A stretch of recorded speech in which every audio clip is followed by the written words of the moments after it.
श्री हरिराम हठीले जी। उग्र तेज उदार सुघर सुथराई सीवा, प्रेम पुंज रस राशि सदा, गद गद सुर ग्रीवा। भक्तन को अपराध करे ताको फल गायो, हरण हिरण कशिपु प्रहलाद, परम दृष्टांत दिखायो। सस्फुट बक्ता जगत में, राजसभा निधरक हियो। हरि राम हठीले भजन, बल राना को उत्तर दियो। श्री हरिराम हठीले जी ने भजन के बल से चित्तौड़ के राणा के साथ निर्भय होकर उत्तर प्रत्युत्तर किया। आप परम तेजस्वी, उदार, सुंदर एवं स्वच्छता पवित्रता की सीमा थे। आप प्रेम निधान तथा भक्ति रस की राशि थे। प्रेमावेश के कारण आप सदा गदगद वाणी बोलते थे।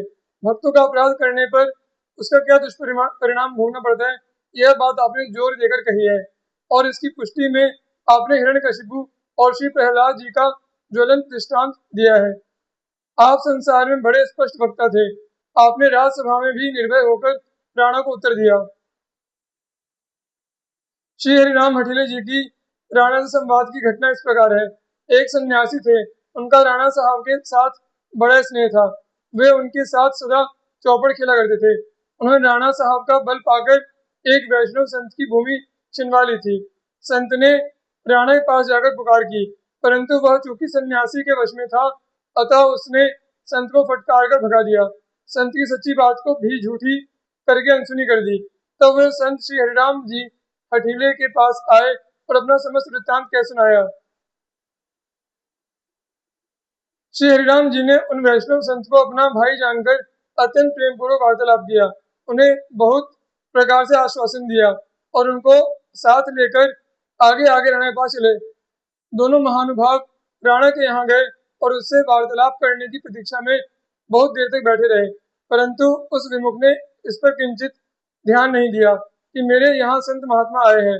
तब श्री हरिराम जी ने स्वयं वार्ता चलाई और राजा को समझाया कि वह संत की भूमि सन्यासी से दिलवा दे, परंतु जब उसने इनकी बातों पर ध्यान नहीं दिया तो इन्होंने निर्भय होकर खूब राणा को खूब फटकारा और अंत में उसे लोक पर लोक का भय दिखाकर संत की भूमि पुनः वापस करवा दी।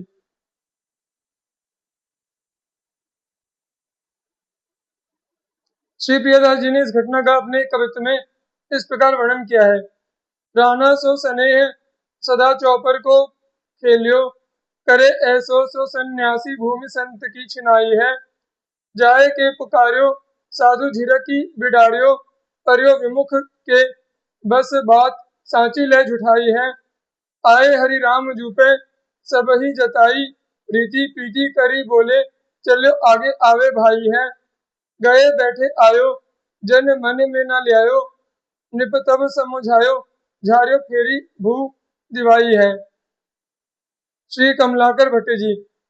पंडित कला प्रवीण अधिक आदर दे आरज, संप्रदाय सिर छत्र द्वितीय मनो मध्वाचारज। जेतिक हरि अवतार सबे पूरन करी जाने, परिपाटी ध्वज विजय सदृश भागवत बखाने। श्रुति स्मृति सम्मत पुराण तप्त मुद्राधारी भुजा, कमला कर भट्ट जगत में तत्ववाद रोपी ध्वजा। पंडित श्री कमलाकर भट्ट जी ने संसार में तत्ववाद की ध्वजा फहराई। आप शास्त्रार्थ खंडन मंडन एवं शंका समाधान की कलाओं में बड़े चतुर थे। श्रेष्ठ पुरुष आपका बड़ा आदर करते थे। आप माधव गौड़ेश्वर संप्रदाय के सिरमौर थे। आपको देखकर ऐसा लगता था मानो आप ब्रह्म संप्रदाय प्रवर्तकाचार्य श्री मन्मध्वाचार्य जी की ही प्रतिमूर्ति हो। आप भगवान के सभी अवतारों को पूर्णावतार ही जानते हुए मानते थे। श्रीमद् भागवत की विजय ध्वजी टीका की पद्धति से श्रीमद् भागवत की व्याख्या करते थे। आपके वचन श्रुति स्मृति पुराण सम्मत होते थे। आपने भुजाओं पर तप्त मुद्राओं को धारण किए हुए थे। श्री कमलाकर भट्ट जी के विषय में विशेष विवरण इस प्रकार है। पंडित श्री कमलाकर भट्ट माधव गौड़ेश्वर संप्रदाय के सिरमौर संत थे। आप अगाध पांडित्य संपन्न होते हुए भी अत्यंत विनम्र और साधु स्वभाव के थे। एक बार आप एकांत में बैठकर भगवत लीलाओं का चिंतन कर रहे थे। उस समय एक शाक्त ने आकर आपको शास्त्रार्थ की चुनौती दी। प्रथम तो आपने उसे यूं ही टाल देना चाहा, परंतु जब वो जिद कर बैठा तो आप भी शास्त्रार्थ के लिए तैयार हो गए। उसने उसने विविध युक्तियों से अपने मत की सर्वश्रेष्ठता का प्रतिपादन किया, परंतु आपने अनायास ही उसके समस्त सिद्धांतों का ऐसा खंडन किया कि उसकी वाणी मौन हो गई। तब उसने उस दिन का शास्त्रार्थ स्थगित कर दिया और अगले दिन पुनः शास्त्रार्थ करने के लिए कहकर घर चला गया। घर आकर उसने अपनी इष्ट देवी का ध्यान किया। देवी ने साक्षात प्रकट होकर उसे दर्शन दिया। तब उसने उपालंब पूर्वक देवी से पूछा कि आपने कल शास्त्रार्थ में मेरी सहायता क्यों नहीं की? मुझे अपमानित होना पड़ा। यह सुनकर देवी ने कहा, श्री श्री कमलाकर भट्ट भगवान के परम भक्त हैं। भगवान के भक्तों पर माया का प्रभाव नहीं चलता। भला भगवान के सम्मुख मेरी क्या सत्ता? वे तो मेरे भी स्वामी है।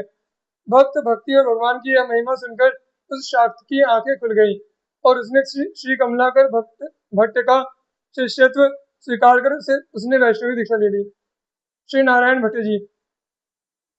गोप्य स्थल मथुरा मंडल जिते बराह बखाने, ते किए नारायण प्रगट प्रसिद्ध पृथ्वी में जाने। भक्ति सुधा को सिंधु सदा सत्संग समाजन, परम रसज्ञ अनन्य कृष्ण लीला को भाजन। ज्ञान समारत पक्ष को नाहिन को खंडन बियो, ब्रज भूमि उपासक भट्ट सो रचि पचि हरि एक कियो। श्री ब्रज भूमि की उपासना करने वाला श्री नारायण भट्ट जी सरीखा भक्त भगवान ने बहुत परिश्रम करके एक ही बनाया।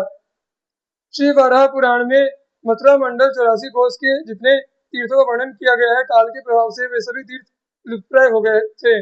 श्री नारायण भट्ट जी ने उन सभी तीर्थों को प्रकट और प्रसिद्ध किया। यह बात सब प्रसिद्ध है और सारी पृथ्वी के लोग जानते हैं। आप भक्ति रस अमृत के समुद्र थे तथा सदा ही संतों के समाज में विराजमान होकर सत्संग किया करते थे। आप परम रसज्ञ अनन्य निष्ठावान तथा श्री कृष्ण लीला अमृत को धारण करने के लिए उत्तम पात्र एवं नित्य लीला के पात्र थे। शुष्क ज्ञान तथा कोरे कर्म कारण का खंडन करके भक्ति की स्थापना करने वाला आपके समान दूसरा कोई नहीं हुआ।